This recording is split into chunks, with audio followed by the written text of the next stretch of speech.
Now let's talk about the backhand rip. The first problem is not clearly distinguishing between drive and rip. In a drive, it's a pure hitting action and the wrist doesn't move.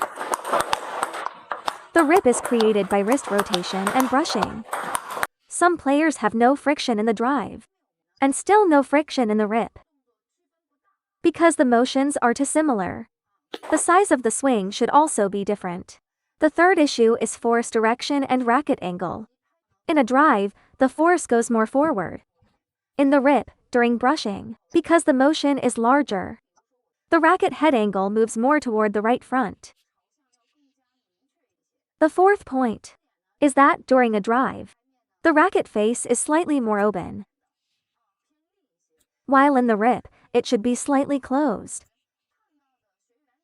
If you rip with an open racket face, it is very easy to hit the ball long. These issues are very common. So when practicing the rip, you need to pay attention to these 4 points. First, the wrist must rotate.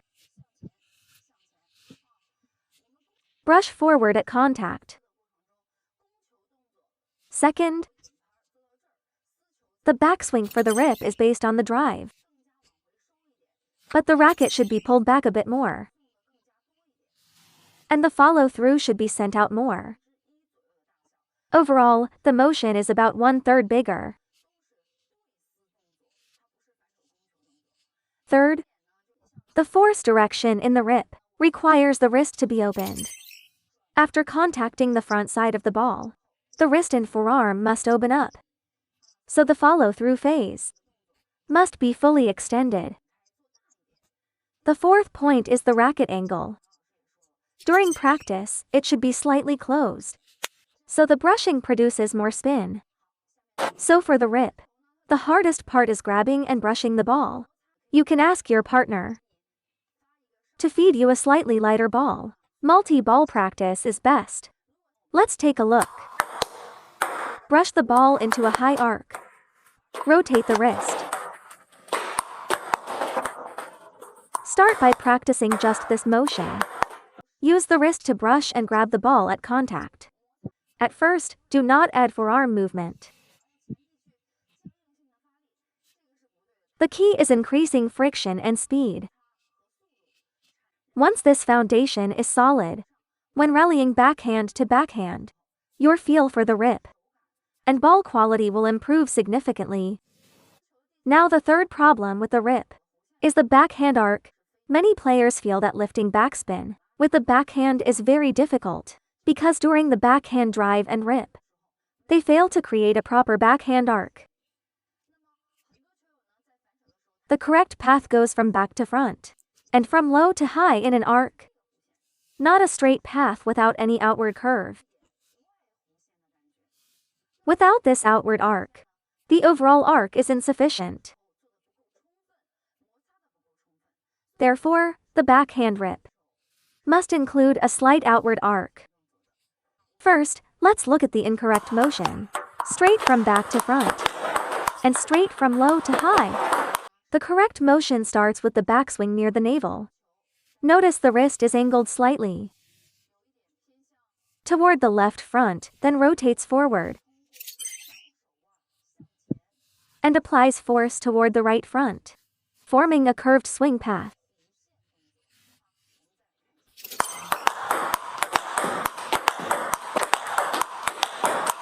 Also, the swing size should not be too big. Otherwise the upper arm gets involved again. This is mainly a forearm-driven outward arc, because too large a motion affects recovery. In fact, correcting many wrong movements can be done in shadow practice. By slowing down and checking whether the swing framework and arc are correct. Don't rush the motion. If you rush to finish the task, shadow practice loses its effect, because the swing is wrong. Check whether the swing path and structure are correct. Once correct, gradually add speed. Then, at ball contact, Refine the brushing and grabbing feeling. At that point, the backhand rip is basically formed. The second problem with the backhand rip. Let's talk about the upper arm. Many players in matches, when they want to use power, the upper arm moves forward, upward, and to the right, which makes the overall motion much bigger. This leads to many unforced errors. Upper arm movement is very important in the rip.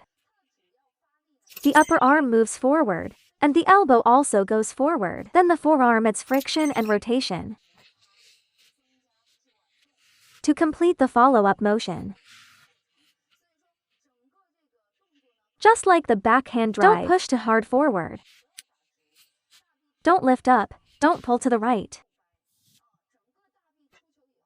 After the upper arm goes forward, the forearm finishes the stroke. The upper arm must stay controlled.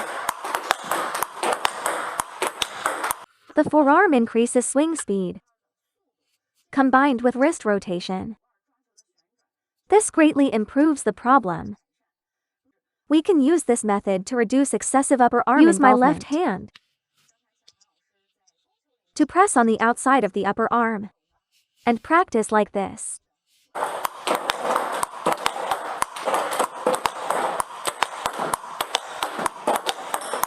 Control it well. This gives the forearm more room to extend. During practice, use the forearm to build speed. Use fingers and wrist to add spin.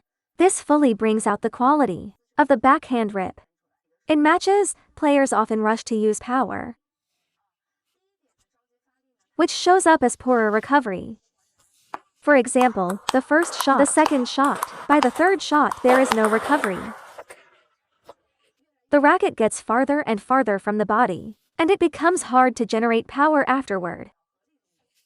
The second issue is making the motion bigger.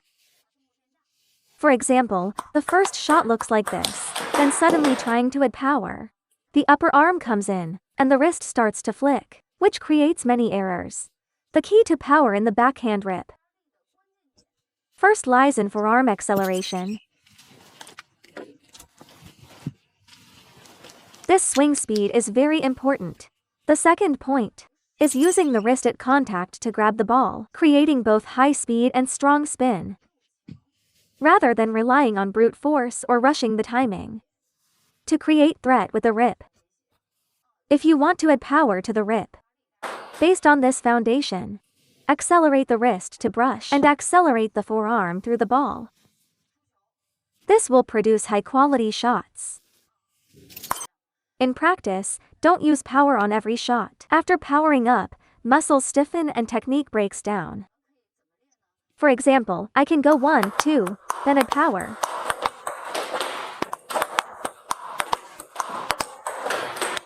Practice with light and heavy shots. Before adding power, make sure you are fully relaxed.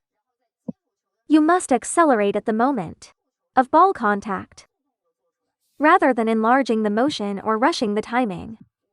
Do specific drills for brushing, to feel grabbing and biting the ball.